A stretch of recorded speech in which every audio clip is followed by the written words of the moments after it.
रघु एक छोटे से गांव में रहता था, जिस गांव का नाम सिद्धपुर था, जहां सर्दियों में ठंड बहुत ज़्यादा पड़ती थी और यह गांव पहाड़ों से घिरा हुआ था। इसीलिए यहाँ सर्दी के मौसम में बर्फ भी गिरते थे।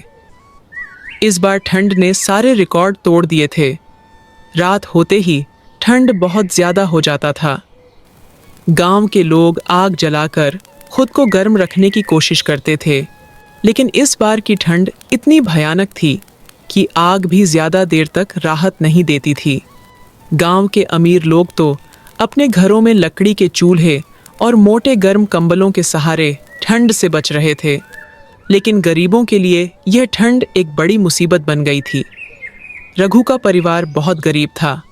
उसके पिता मजदूर थे जो दिन भर मेहनत करने के बाद भी मुश्किल से 2 वक्त की रोटी खा पाते थे। उसकी माँ दूसरे के घर पर बर्तन धोती थी, लेकिन इतना मेहनत करने के बाद भी पैसे नहीं हो पाते थे, क्योंकि महंगाई बहुत ज़्यादा हो गई थी। रघु का छोटा भाई सोनू और उसकी दादी ठंड से बहुत परेशान थे। दादी की उम्र ज़्यादा होने की वजह से उन्हें ठंड जल्दी लगती थी। हर रात ठंड के कारण पूरा परिवार कांपता रहता। माँ पुराने कंबलों में उन्हें लपेटने की कोशिश करती, लेकिन वे इतने पतले थे कि ठंड से कोई राहत नहीं मिलती थी। रघु जब भी अपने छोटे भाई को ठंड से कांपते हुए देखता तो उसका दिल दुखी हो जाता। उसे कुछ समझ नहीं आ रहा था कि वह अब क्या करे। एक रात जब तेज हवा के झोंकों ने घर की झोपड़ी को हिलाना शुरू कर दिया तो रघु अपने पत्नी से कहता है कि ऐसे तो हमारा घर भी टूट जाएगा और हमारे परिवार को ठंड भी लग जाएगी। अब मुझे कुछ करना होगा। हाँ जी, आप सही कहते हो। वैसे ही हमारा परिवार इतना ठंड से परेशान है और हमारे पास लकड़ी खरीदने के पैसे भी नहीं हैं और नहीं ही कंबल ले लिए हैं। अब आपको ही कुछ करना होगा।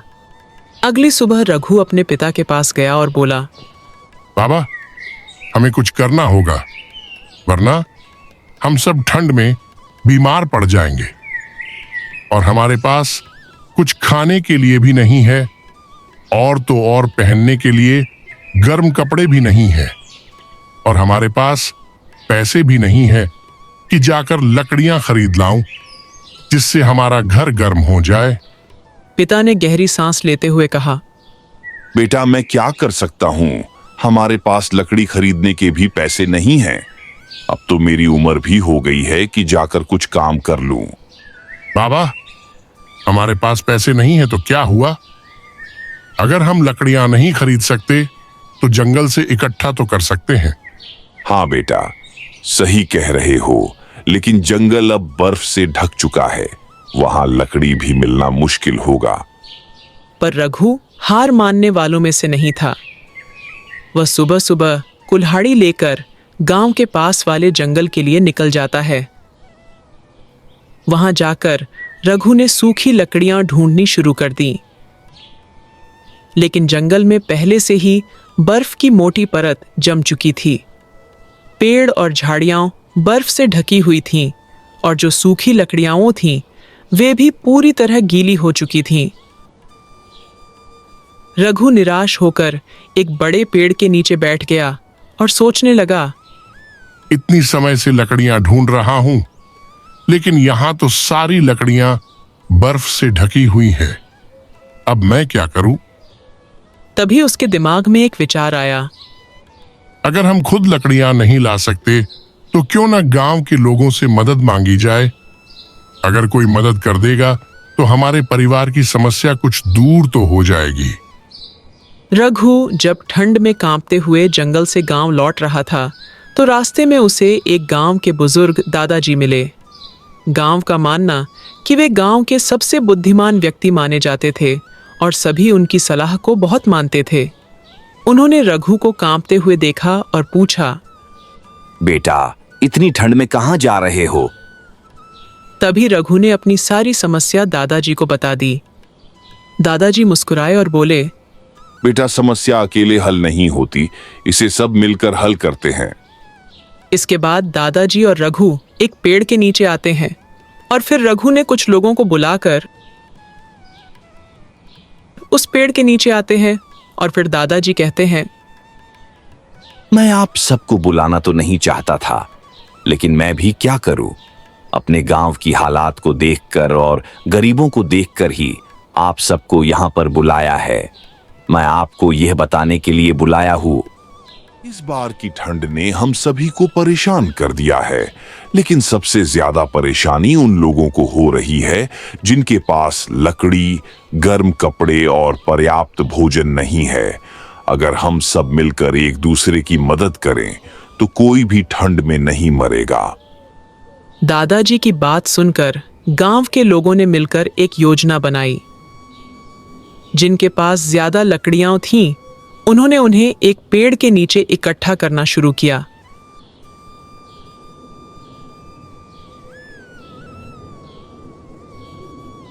कुछ लोगों ने अपने पुराने लेकिन गर्म कपड़े को भी उसी पेड़ के नीचे इकट्ठा किया। गांव की औरतों ने मिलकर कई कंबल और रजाइयां वहां रखना शुरू कर दिया।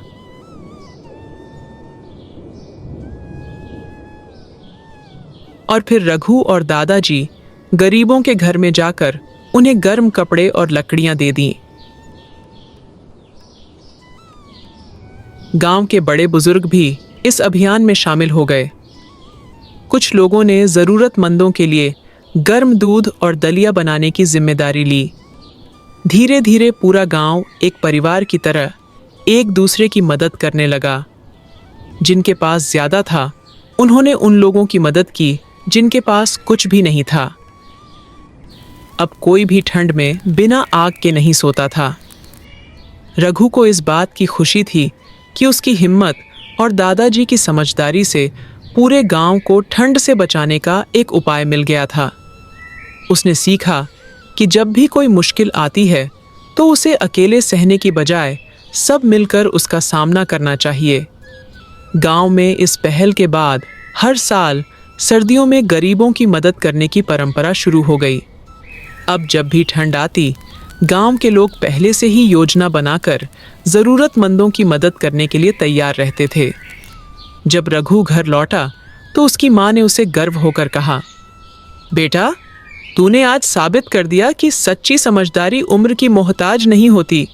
अगर हर कोई तेरे जैसा सोचने लगे तो दुनिया में कोई भी गरीब ठंड से नहीं मरेगा। रघु मुस्कुराया और अपने छोटे भाई सोनू को कंबल देते हुए बोला, अब कोई ठंड में नहीं कांपेगा मां। हमने मिलकर इस मुश्किल को हरा दिया। सीख: संकट के समय मिलकर काम करने से हर मुश्किल हल हो सकती है। इंसानियत की सबसे बड़ी ताकत सहयोग और दयालुता है। आपको यह कहानी कैसी लगी? अगर आपको रघु और दादाजी की समझदारी अच्छी लगी तो रघु और दादाजी के लिए एक लाइक और सब्सक्राइब जरूर करें।